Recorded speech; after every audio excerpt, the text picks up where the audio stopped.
Any tips? Any tips? Give me some body sparring. Get some body sparring. Yeah. Give me some advice, man. Give me some advice. Any tips?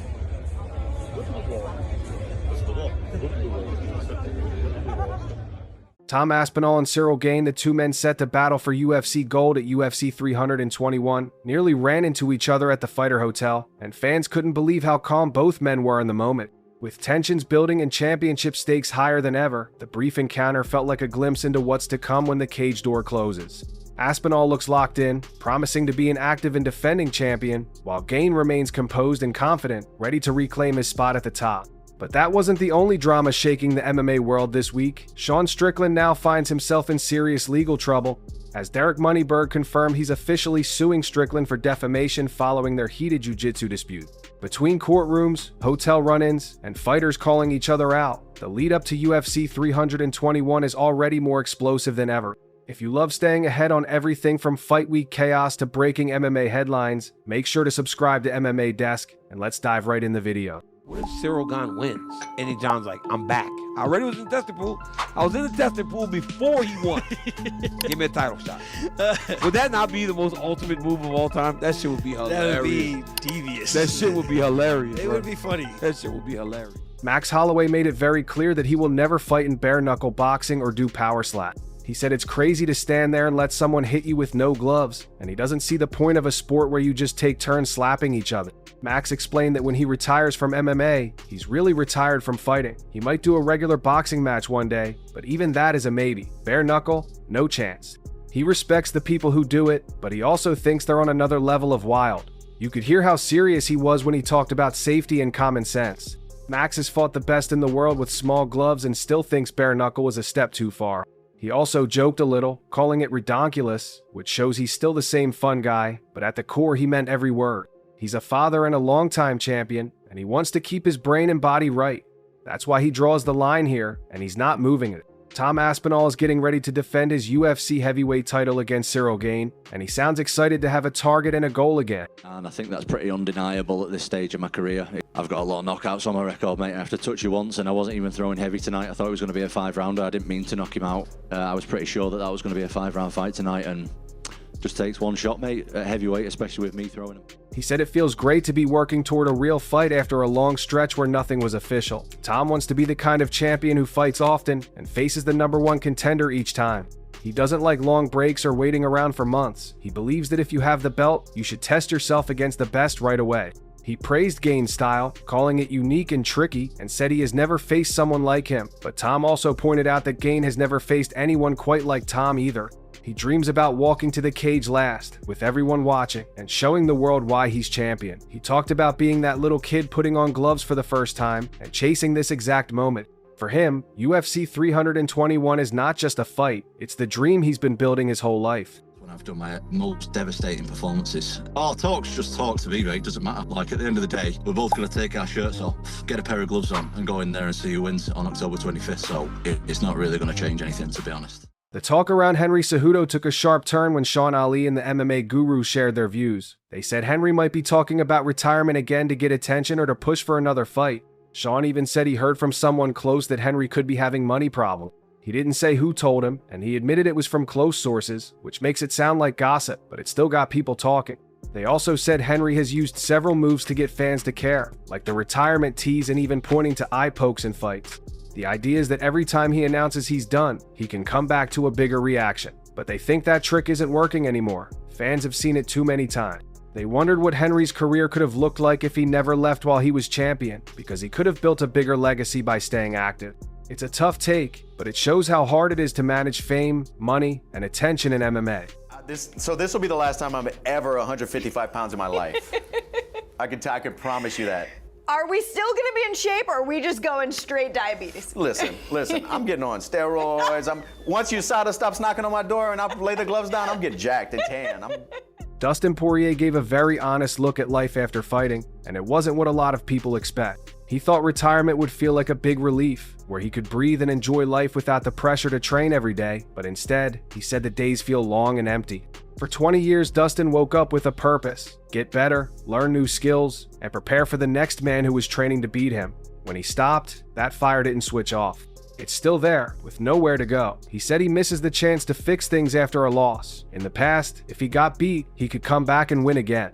Now, walking away after a tough fight, he can't rewrite the ending. He's grateful for the perfect send-off with videos and memories, and he knows it would be wrong to ruin that by rushing back. But he also admitted never say never, because the right moment might pull him back. For now, he's trying to keep busy, lean on his family, and accept that change takes time. Islam Makhachev's coach Javier Mendez talked about Ilia Topuria like a coach breaking down a puzzle.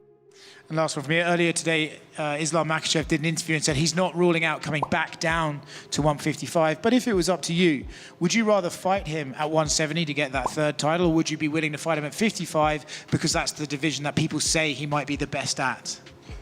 It would be much better for me to fight him in 170. He said Ilia has some of the best boxing in the sport, which means you should never stand in front of him in punching range. That's where he's strongest. Instead, Javier suggested attacking with kicks, using knees, and working from angles so you're not in a straight line.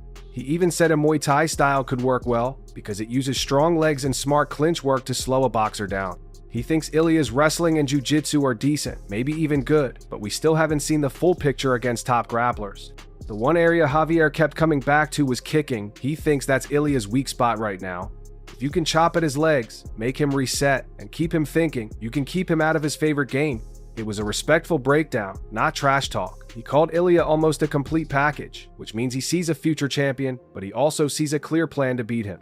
Ilia Topuria. He said, you know what, I want to go up to 155 pounds, fight the #1 contender, and then if he wins that, then he fights Islam. I think that's good, brother. I think he deserves. I think if he move up and he beat somebody like Dustin Poirier or Charles Oliveira, he's next. Why not? Because there is nobody. Umar Nurmagomedov shared his thoughts on Patchy Mix, and he didn't sugarcoat anything. Umar said no fighter stays the same forever. You either grow or you fall behind.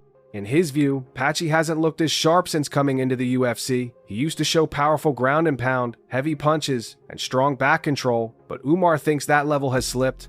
He wondered if Patchy is missing the inner fire that drives great performances, or maybe he hasn't been training the same way. Umar recalled past fights where Patchy looked amazing, and even said one of those close fights could have gone the other way. That shows Umar still respects Patchy's skills. He just believes the recent results and performances suggest a slight decline. He didn't want to compare himself directly to Patchy or boast, and he even mentioned how Patchy helped him in Las Vegas. That shows there's respect in the room, but honesty is honesty. Umar's message was simple. This sport moves fast. If you aren't getting better every month, the sport will pass you. Michael Venom Page gave his take on Tom Aspinall versus Ciryl Gane, and he sounded very confident in Tom. He said Tom looks like the next generation of a dominant champion, similar to how John Jones changed the game in his division. MVP pointed out that Tom's speed, snap, and power at heavyweight is rare. We're waiting for a big battle fight with two GOATs. Maybe he's gonna retire it. So for me, the good way is to go back. It was my mission tonight to shining, to prove I'm still here and I want to go back to the belt. He also said Tom can wrestle and has a strong ground game, even if we don't always get to see it. He respects Gane and likes Gane's bounce and movement, but he doesn't think Gane hits with the same force or has the same fight-changing tools. MVP even said he could see a knockout happening. That's a big claim, because Gane is known for staying safe and moving well. Still, MVP felt Tom's timing. Confidence and explosiveness make the difference. He talked like a striker who recognizes another striker's tools and knows when they are special. It wasn't just hype, it was a calm, clear pick based on weapons, rhythm, and how each man wins fights. Belal Muhammad sounded fired up about his upcoming fight with Ian Garry, and he wasn't shy about his feelings. Belal said the fight should be 5 rounds, not 3, and he blames Ian for that. He called Ian a coward and said Ian doesn't want 5 rounds because he knows it favors Belal. Belal believes his pressure and cardio build over time, and that in rounds 4 and 5, he breaks opponents. He brought up Ian's last fight and said it showed weaknesses that would get worse in a longer fight. Belal also explained why he accepted 3 rounds anyway. It was either take this fight or sit on the sidelines. He wants to compete, prove himself, and keep his momentum, so he signed. But he made it clear his plan is the same. He wants to start fast, push hard, and make Ian fold. He questioned how someone can talk about being a champion, but not be willing to go 5 rounds. In Belal's mind, champions choose the hard road and take the longest test. Derek Moneyberg spoke on a show with Ariel Helwani and confirmed he is suing Sean Strickland for defamation. The tension between them started when Sean posted video of a heated moment and then accused Derek of buying his black belt and scamming people. Derek said those claims are false and hurt his name and his business, so he's taking the matter to court. Ariel tried to see if there was a way to settle it with a grappling match, even joking about a 5-minute challenge where Sean couldn't tap him. Derek said any match would have to come after the legal case, and that the lawsuit and a match are two different things.